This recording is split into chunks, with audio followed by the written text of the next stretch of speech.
let's go ahead and get started. So this is the Hunt kind of like overview and design commentary stream. I like doing design commentaries on my games, just to show folks like why the game was designed the way that it was. Hey, Custard Cosmos, thanks for the follow, and thanks for the kind words about the logo. We appreciate that. Depending on when you're watching this, if you're watching this live right now, it is not out yet. Hunt will be out in, I don't know, 20 hours, something like that, tomorrow morning, Monday morning. If you're watching this later, it's probably out. And you can find the link to it in the description for the video, especially if you're watching it on like YouTube or something. But the point of the stream is I'm going to go through the book, and I'm not going to read every sentence in the book or anything like that, but I'm going to give you a general sense about how this game works and tell you why it was designed that way. I think it's a fun thing for me to do. I enjoy doing it. It also helps me understand why I do things the way that I do by speaking them out loud. And then for you, when or if you decide to pick up the game, you'll have a better understanding of sort of the reasoning behind why it has been written and designed the way that it has been written. So that's what we're going to do today. Also, hell yeah, Yug is playing some Bloodborne Chalice Dungeons. Truly the best way to spend your Sunday. That's a great way to do it. So this is Hunt. Hunt. This is the logo. Mike Riemann, my very dear friend, and excellent artist and graphic designer, put together the logo for Hunt. Mike did the art and layout for Slayers 1.5, the Slayers Almanac, my very first game, Score. Mike has also released some of his own stuff as well. I've really had a lot of fun working with Mike on these things. And if you've seen me at one of the conventions we've tabled at, you've probably met Mike because we tabled together. We'll be tabling at Gen Con. Mike put together this logo. I had no idea what the logo was going to be. I had showed him Galen's art, which you'll see here soon. And I said, this is the art that's going to be inside. And I don't know what the art on the outside is. And Mike was heavily inspired by The Green Knight, the movie. So if you've seen The Green Knight, you might get vibes of that. Sort of these big, bold titles, kind of really cool, simple color schemes, but they pop, they grab you. And that's what he was going for when he went with the logo for Hunt, and you'll see it in the title pages throughout. So this is really cool. This is art that Galen did that Mike has kind of transformed into like a background piece. So yeah, Hunt, I wrote it and designed it. Mike did the cover and layout. Interior art by Galen. Working with Galen as an artist is truly a delight. Galen is incredible, and it's really fun working with Galen because he brings his own spin to the art, right? Like when working with him, I give him real loose ideas, and he just builds. He builds and builds and builds, and it's really fantastic working with him. Like top-notch artist, and like so fast too, like insanely fast turnaround. Oh yeah, Binary, that's right, you worked with him. Yeah, he truly is a magician. It's outrageous. So I wrote Hunt to give you just sort of a sense of this. I wrote it in like, I don't know, 48 hours, 72 hours, something like 2 to 3 days. It was one of those things that it hit me hard in the head, and I had to get it out, got it on the page. And so this was a very fast turnaround compared to some of my other games that like take months, oftentimes, sometimes even a year to develop something. This was, I gotta get this out of my head, gotta get it on the page. And this will be your first taste of what Lumen 2.0 is sort of like. If you haven't read the Gila hack, which isn't like officially released yet, but that'll kind of give you the sense here. It's a Lumen, like I said, it's a Lumen 2.0 game, which means there's no dice in this game. There's no dice rolling whatsoever. I just don't. It's not that I dislike dice entirely. I'm moving away from them in my games in particular. This does still have a GM and a group of players, but you don't need dice for it.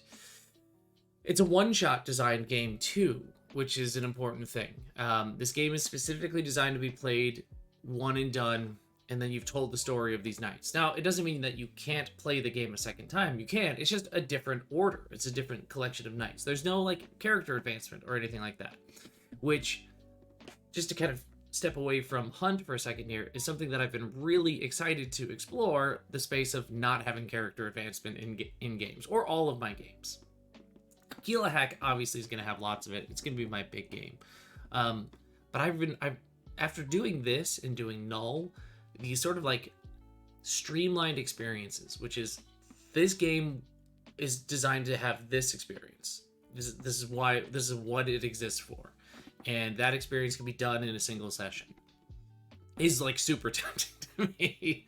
Or like it can be done in a handful of sessions, but don't worry about your character getting stronger throughout the whole thing. It's just, you're going to tell this is the story, and then you're done with this character.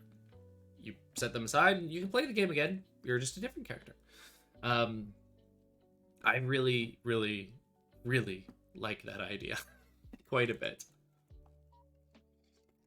Okay, so like I said, I'm not going to read the whole thing. I want you to be able to read this on your own. But here's the general pitch. You're a doomed knightly order. Your order, your fortress, your monastery, whatever it is, it's surrounded by a cursed forest, and your order has fallen to pieces, essentially, over time. And in desperation, you're going to go on one last hunt. The name of the game. And to do that, you have to go hunt a great beast, something powerful, that in killing it will hopefully somehow redeem your order. You all have to figure that out.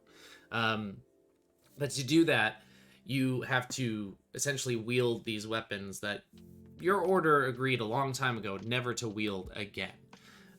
And you go out, and in a single session, you experience a number of different trials and tribulations until you eventually reach the beast, and the game ends with your fight against the beast.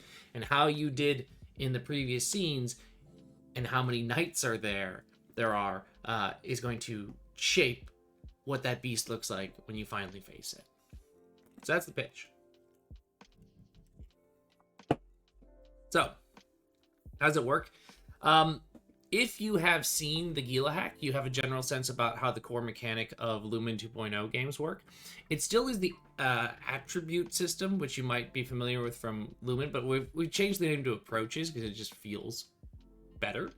And you still have a score in these things, but rather than having that score be a number of d6 you roll to create a dice pool, these are just the number of times that you can use that approach to tackle a challenge that's put in front of you, an obstacle or something like that.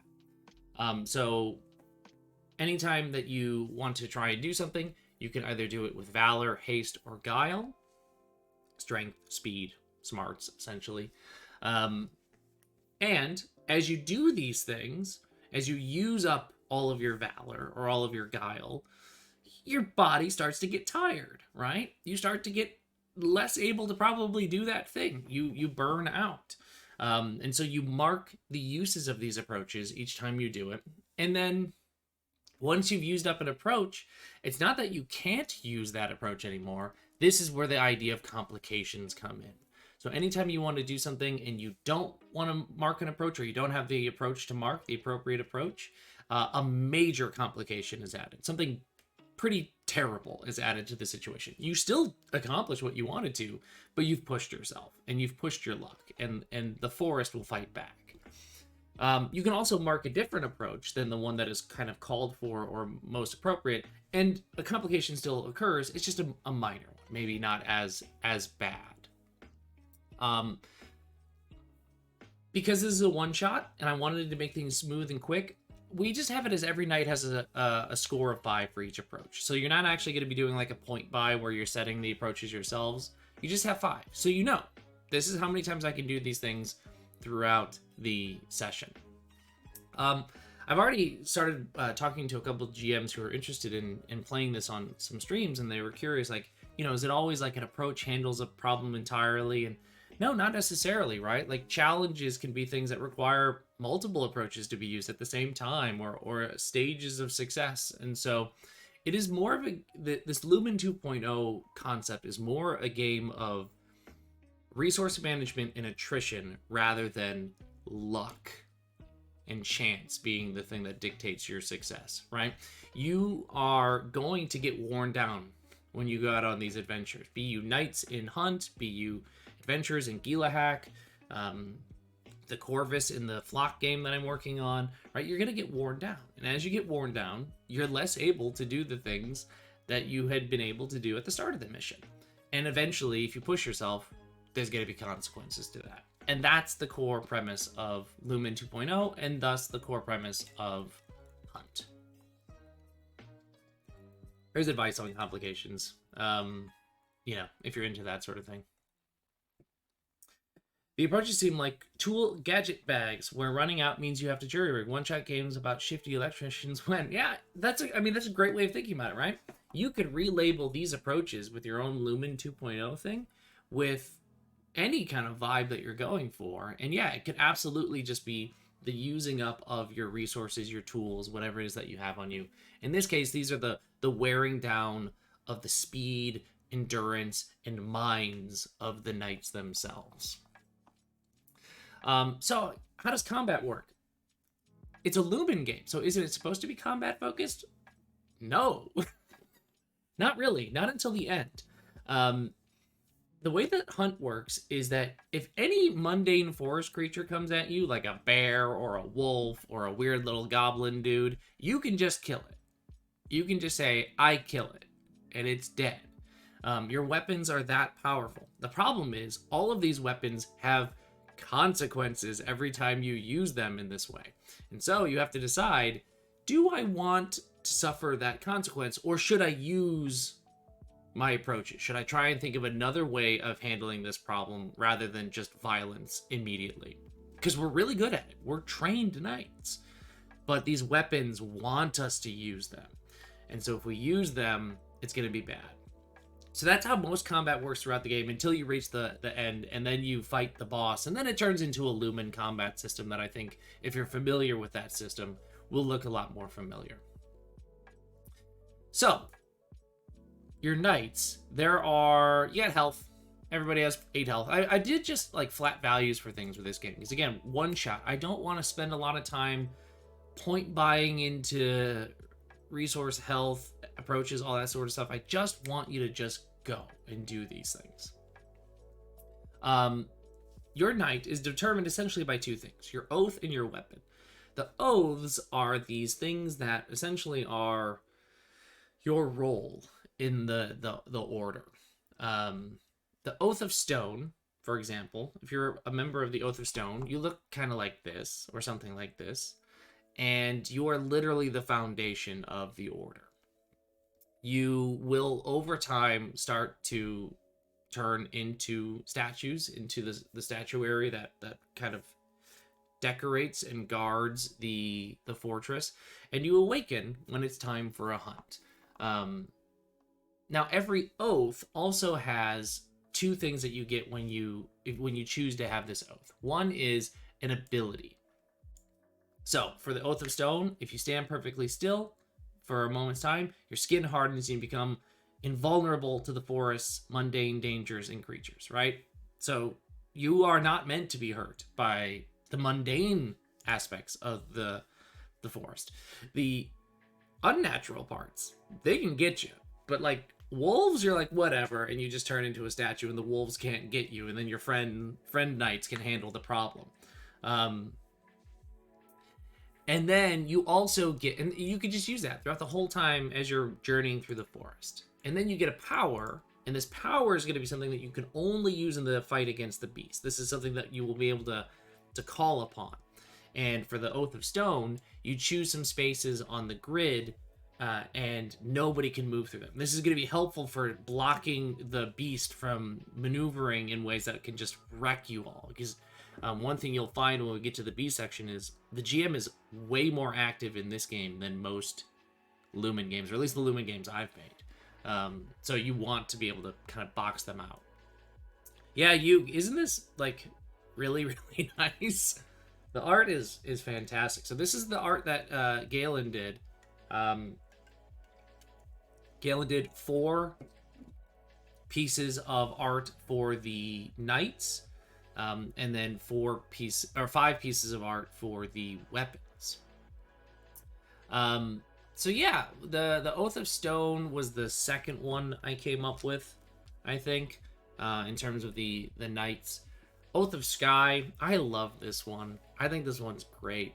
So if you have sworn the Oath of Sky, you basically don't stay in the fortress very much. You live up in the treetops, and then you eventually kind of become like a bird. And one day you'll fall and die from the tree, and that's the end of your journey. And you look like this, and it's just, I think that's so good. Look at them just standing on this branch. You got the little bird at the end of your sword. The Oath of Sky's got some cool abilities. Preternatural ability to detect oncoming danger. This is because those who swear the Oath of Sky are the sort of the scouts. They detect danger to the keep. And then the power is the ability to just disappear from the grid and come back when you want, which is really important, again, because of how active the GM is. Yeah, we got ourselves a little blue jay. Here. I've been, total tangent real quickly. I was recently on vacation in California, and we were out kind of in the redwoods. And there were a lot of woodpeckers out there. Woodpeckers are fascinating. They are really interesting to watch. And now I want to put woodpeckers in all of my games. The Oath of Wood. Speaking of, this is the first night that I kind of thought of, and it's the first one that Galen did art with. And Galen, so to kind of speak to the art here for a second, Galen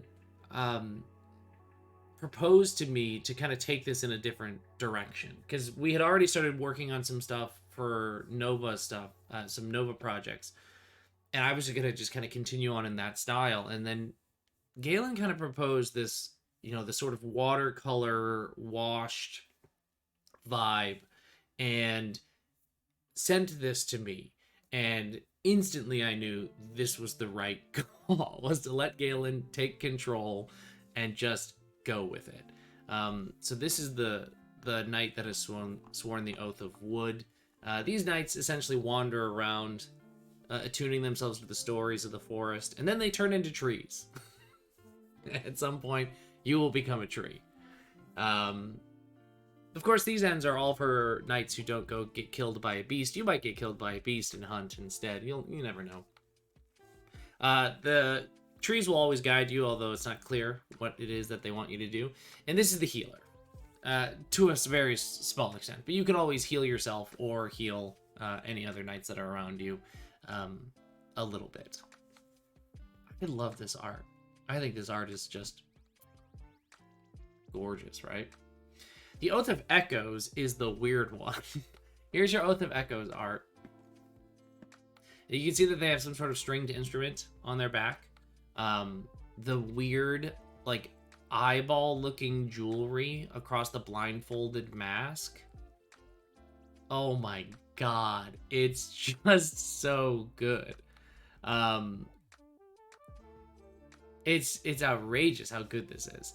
So the concept of the Oath of Echoes is that they go out and they understand how the forest is doing. They become essentially a mimic of the forest. And of all the knights, they have the shortest term of duty because they start to lose a sense of who they are and the forest beings that they mimic, that they learn to mimic and echo all the time. But their role is very important in terms of understanding sort of the status and the vibe, the song of the forest at a given time. So you can identify sounds, and you can also mimic sounds, which is pretty cool. They also have a very weird power which allows them to copy the effect of the beast that was most recently used. So if the beast does something big and everyone's like, oh no, the Echo Knight is like, don't worry, I'll just put it right back into it, which I think is just a really cool. And this art is probably my favorite of all the pieces that Galen did. It's beautiful. It's really beautiful. So those are the oaths, right? So you swear an oath in one of those 4 oaths, and that's kind of the first part of your character. And then the second part is the weapon that you wield. Now, like I said before, these weapons are essentially cursed weapons. They are not meant to be wielded. They were locked away for a reason. They are bad. They're great weapons. They're very effective. They let you just say, I killed this wolf, and the wolf is dead. But they ask major prices of those who wield them. So the cool thing about these weapons, as you're starting to think about which one you're going to use, is it's going to ask you some questions at the beginning. Why is the weapon locked away? And then it's going to ask a price of you to pay when you decide to wield it. So you have to kind of decide that. You get some cool effects that the weapon gives you, just nice little bonus effects. And then I really like this. The quests. The weapons have quests. They ask something of the knights. Now, all the weapons have 2 shared quests across all of them because they all want the same sort of things. Destruction of the forest and testing other people. And then they have their own unique quest as well.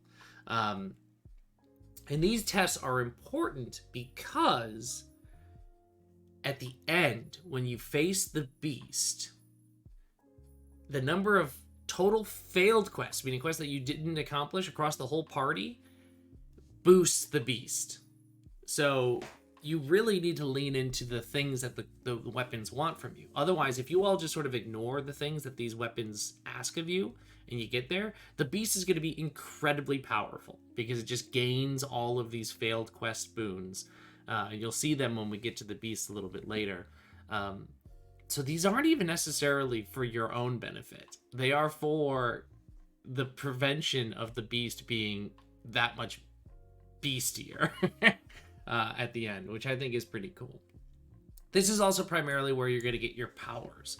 So when we talk about like Lumen games and characters having powers that they use in combat, your powers, you saw that you got one from the oaths, but they primarily come from your weapons. Custard Cosmos asks, will this video be uploaded? Yeah, this will be up on YouTube later, in case you have to head out. So yeah, if you're watching live and you have to peace out, don't worry. The whole video will be up on YouTube. Like I said, I don't want to read the whole thing. I want you to understand these things as they come, but here's the sword. This is the first piece of weapon art that Galen gave, and you can see that familiar pattern in the background. That's the pattern that was used on like the background page before. So there are questions, right? So like there are questions that you have to answer about the origin of the weapon, and then if you want to wield it, you have to do something. And then every weapon also has kind of 2 gifts that it gives you.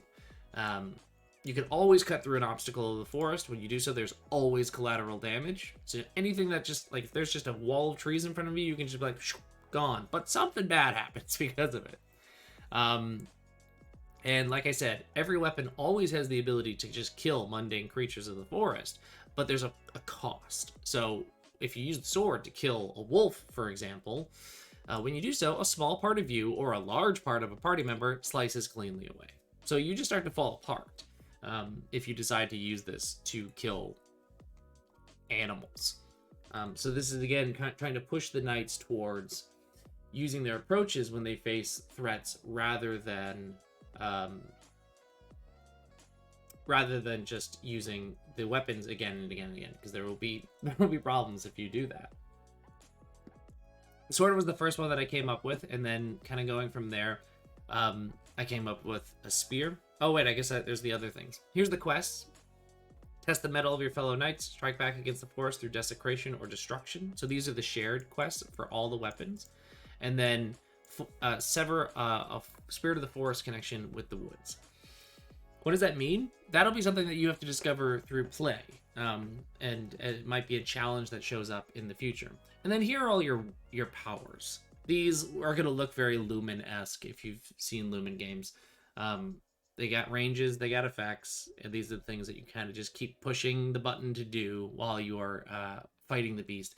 But like I said, these are only used against the beast. So all of this stuff doesn't manifest. Like the weapon doesn't give you the ability to do any of this stuff until a worthy target has arrived, until the beast has arrived. And now the sword's ready. Now the sword wants you to use it. The spear is probably my favorite piece of weapon art. I just think it's really gorgeous. Like I said, I don't want to read all the text because I want you all to be able to experience it. But I love this. So I came up with a sword, came up with a spear first. And then I realized that they both started with S. And so I went on an alliteration streak and came up with other weapons that all start with S. So we have a shield, which I think it's kind of cool to think of a shield as a weapon. Like this is your weapon. It takes something from you in order to remain unblemished and unbroken. It steals memories, which I think is fascinating for a shield. So yeah, you have a shield that you can have as your weapon. You have a sling. I love the sling. The sling is cool. It's full of... I forgot the name of it. Galen, when he did the art for this, he told me about like the different types of weird ammunition that would be designed for slings, and so he made some like this, and then that immediately became the inspiration for the powers for the sling, which are all about changing the ammunition and like revving up the sling so that this fling effect just becomes really, really powerful. And then of course you got to have a weird magic thing. You got the scroll, which is just disastrous to use. You don't want to use the scroll. It's bad news bears. So those are like the premises of who you are. And so when you make your character, you choose an order, you choose a weapon, and you answer some questions about yourselves. This I think is what I want people to get into right away when they do a one-shot, is rather than spending a lot of time point buying for abilities and stuff like that, this is why I gave them flat abilities, because I want them to spend more time on these things, on these questions. Why did you become a knight? How long you become a member? Things like that. And then as a group, you all answer some questions related to being part of the same order. What is that order like? And, so talking about your knight, talking about their weapons, all of that sort of stuff. This is, I think, people love character creation. I love character creation, right? And these are the things that I have the most fun doing in character creation, is asking and answering questions of each other. Which means it's time to start the hunt. I didn't really stop and talk about this, but do you see each of these like cool chapter title pages? Like they're just boom, bold. Here's the word. It's very Green Knight. It's very, very cool. It doesn't pick up as well on the streaming channel, but there's a little bit of like a kind of a pattern, like a little roughness to the page, that you'll be able to see on your own screens when you pull up the PDF and when you have the book. So like I said, the game takes place in a single session, and here's how the game is designed. I designed this, if you're familiar with Trophy Dark, this will kind of feel like Trophy Dark. And Null also is designed with this like series of enclosed experiences, these sort of scenes or set locations, rather than just saying, okay, in a session, go, go, go, go until you're ready to fight the beast. This is very specifically designed to take place across 3 scenes. You're going to do 3 scenes. In each of these scenes, you're going to get closer and closer to the beast. You're going to face different kinds of challenges, and then eventually you fight the beast at the end. These scenes are thus very loosely predefined. There's basically 3 main story beats that you hit before it's time to fight the beast. And when you start each of these scenes, just to kind of hit that major point or location in the forest, there's a series of challenges that you could face. And for the GM, they have a list of challenges that they can call on, and they're going to just start posing and painting the scene, and these challenges are going to start showing up, and the knights must face them and overcome them. And this is where you're going to start to see the use of the approaches. So, again, if you're familiar with like Trophy Dark, where it's like I think they're called rings, right? I think there's like 5 rings in Trophy Dark where you have to get closer and closer to the center of the thing that you're hunting before you probably die in Trophy. It's kind of a similar thing here, right? We're going from the Order's keep deeper into the forest until you eventually find the beast. And then after you've gone through them, you move into your fight. Now, again, I'm not going to read all of these, but you can kind of see the idea is you're going to first deal with some issues in the forest perimeter. And each of these has a rough, and it's really important to understand this, a rough approximation of how many challenges you might want to propose to the knights to have to deal with. Do these get handled with a single approach spend? Probably not, honestly. Probably you're going to need to do multiple things in order to accomplish any of these things, right? Spirits of the forest have woven traps along the borders. Well, you're going to have to find the traps. You're going to have to figure out how to disable them, get rid of them. You might have to like actually deal with the spirits themselves. I start to pepper in these things like the spirits and stuff like that because that was really important to a lot of these weapons are going to want you to do things like that. Remember our friend the sword, which said, sorry, gotta find it. Sever a spirit of the forest connection with the woods. If the spirit trap challenge gets kind of proposed in the very first section, the person who's wielding the sword is gonna be like, I'm gonna fuck with one of these spirits. I'm gonna mess with them. Now's my chance to fulfill my quest. The spear person's listening for an opportunity to find an elder tree to stab. And so these challenges are where we're going to start building the narrative. It's where we're going to start seeing the ability for you to manifest these quests or fulfill these quests. And then at the end of each of these scenes, there's also a small, brief opportunity of recovery for the knight. So each knight should recover one use of an approach, right? So this is just a gentle, like, you all had a chance to use your approaches. You got to practice with doing it. Have one use back, just so you have it. Now you have a good feeling how this works. Let's dive in. And then you go into the wilds, and there's more challenges that you need to accomplish. And you only get to recover if you accomplish one of your quests. And then there's a terrible discovery you find along the way. There's even more challenges you need to take care of. And if you wielded your weapon, you can recover health. So you can see that we're just wearing people down, giving them brief opportunities to recover before the final fight. So you go through these challenges. How long it takes you to go through those scenes is entirely up to you. Again, this is designed to be a one-shot. I've played and I've listened to lots of games that are like scene-based, and scenes can be short. It can be as long or short as you want them to be. So you can spend as much time in those scenes chewing on them as you feel is appropriate. Just knowing that the scene is not going to be pushed forward based off of a dice roll determining whether or not it should be moving forward, but based off of the knights describing things in such a way that they are moving forward, or that they're marking the approaches to make the big pushes for things to happen. Eventually, though, you have to fight the beast. You make it to the final fight. And this is where the game changes. This is where we enter what is probably more familiar to people who are familiar with Lumen. It's time to fight. It's time to do a Lumen fight, which is a fight that's pretty much about using powers. Characters having a suite of powers given to them through their oaths and their weapons, choosing them, moving around in a fight against a singular opponent now. Now we're fighting against the beast. All of all the weapons, we cash in the quests to see how fueled up the beast does. If you somehow fail to accomplish a single quest, you start losing health because the weapon is pissed.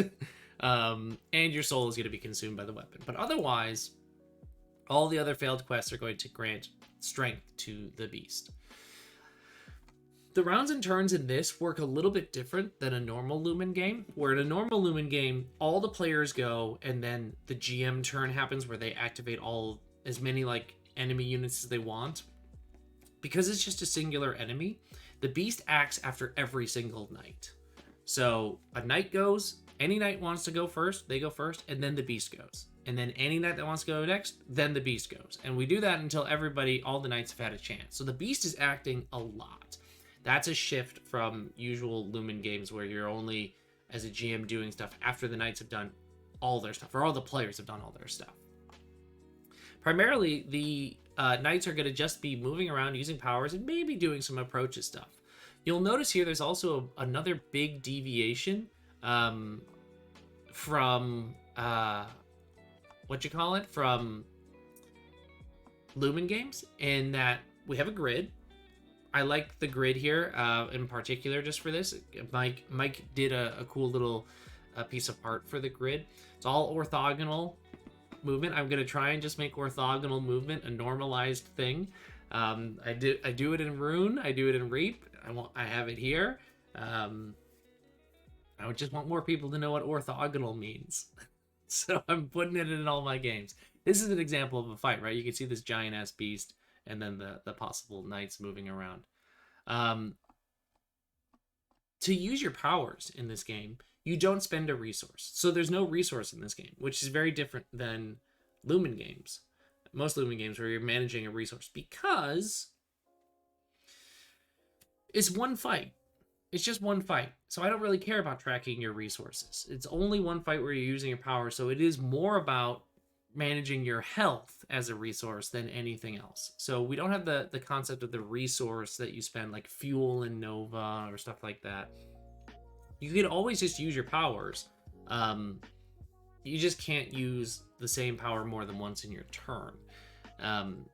So again, these weapons are powerful. You're not being held back when you fight the beast, because the beast isn't gonna hold back. It's dangerous. Yeah, binary. I think that's a great way of thinking about it, right? Orthogonal on a grid makes a small grid feel bigger, right? You have a little 6x6 grid, which doesn't seem very big, but when you're only moving like one space at a time and it's just up, down, left, and right, movement matters more, and you're thinking about it a little bit more. I added this concept called the push effect. So no two characters can occupy the same space. If the beast ever occupies a knight space, it pushes it and deals 1 harm. If there's somehow no open space nearby, you take 2 harm. That's because the beasts come in different shapes and sizes, which you'll see here in a second. So they will try and bully the knights. Powers here also have ranges, because we have a grid rather than the like close, mid, far, or whatever abstract ranges that were used in like Theater of the Mind Lumen games. That's just because we have a grid. But yeah, you don't have to mark an approach when you use a power. You don't have to spend anything. You just declare your intent, and the weapon's will is done. I love that. The beast. So what is this thing that you're fighting? Well, you kind of create it on the spot when you fight it. Yeah, binary. I think it's a great idea. Using that push effect in Rune and Reap and stuff like that feels really good. So the first thing that matters is the type of beast. The type of beast depends on how many knights there are. So 2 knights, it's a fierce beast. It just occupies a single space. 3 knights, it's lithe. It's going to be a little bit longer, so it's 2 adjacent spaces. 4+ knights, it's gigantic. It's that 2x2. So immediately the size of the beast changes depending on how many knights are there at the end. And then the number of failed quests fuel the beast. So let's say, for example, we're facing a fierce beast. A fierce beast has 12 health, always moves 1 space, but it can move diagonally because it doesn't care about orthogonal movement. It's quick. It has these powers always, and then this is the fun part, I think, the failed quests. So if across your team there's 1 to 2 failed quests, so you handled, most of your quests are taken care of, it gains +2 health, and that's it. If across your team 3 to 4 of your quests were failed, it gains a new power and the 2 +2 health. So it's beefier and it gets access to this power. And if between the two of you, because you only fight this beast with 2 knights, if you somehow manage to fail 5 or more quests, which is basically like all your quests, it has additional movement. So you can just see the beast get meaner and meaner. The more you ignore the desires, the wants and desires of your weapons. The lithe beast moves much stranger. It moves up to 3 spaces, and you choose 1 space and you move it 3, and then you just drag the other space and put it anywhere you want. This lets this thing get the push effect really easily. This thing bullies knights through pushing them around. It's just battering them around by like swimming around on the battlefield. It's mean. Also has powers. It gets even more movement. It gets more health as you fail things. It can activate 2 powers during the last turn each round, so that it's like it's really fast at the very end of each round. And then +1 harm to the push effect. So you really want to make sure you got your quest taken care of before you fight the lithe beast, because it's gonna push you a lot anyway, and now it's gonna really hurt you if it's pushing you. I think it's really good. And then there's the gigantic beast, which has a massive amount of health, moves 1 space, 2x2. This thing like rolls around, crashing down like rows and columns, scares people, smashes them with thorns, immediately gets a new power that just hurts knights a lot, gets a bunch of health, gets more harm on all beast powers. Again, this is when there's 4 knights facing off against this thing, so it's going to get meaner and meaner. I'm really happy with how the beast sort of shaped up in this kind of concept of it. And then we still have the concept of the GM turn in this, because it's still Lumen game, where a shift happens. You change the battlefield at the end of each round in an interesting way so that something has to happen, right? You create impassable terrain. You bring in some wolves and bears and stuff, and the knights have to go like, oh, are we going to deal with these things, or are we going to fight the beast? It evolves an adaptation temporarily, right? I think it's important to do these shifts in the battlefield in Lumen games so that it doesn't just feel samey as you're moving around on the field. Here's the very cool fight grid that Mike made, kind of using Galen's art. I love it. I think it's really cool, in case you need a grid. And then it ends, and then the game ends after you deal with the beast with an epilogue. And you just answer some questions based on if you fail or if you succeed, and then that's it. And here's your character sheet. It's a really simple character sheet, which I like, again, because we have fixed values for the approaches and the harm. It's just really easy to make. You're just tracking completed quests, harm, weapons, and stuff that you get. And then there's this really cool little pattern on the back of the book. And that's Hunt. That's Hunt for you. So hopefully this stream or this video has given you an understanding about what the game is about. Or if you have the game, it gives you a little bit of background as to why it was designed the way that it was. Like I said, if you're watching this live, it comes out tomorrow. If you're watching this later, it'll be out. Digital version will be on itch. Pre-orders for the book will be up on my site. And we will be at Gen Con. We have a table at Gen Con, and we'll be selling the book there. It should be, it should be here on time. So if you'll be at Gen Con, you could be one of the first people to get a copy of the book. We'll be there with it. So thank you so much for watching this. I had a lot of fun talking about Hunt, and hopefully you had a lot of fun listening about it. And we'll talk later.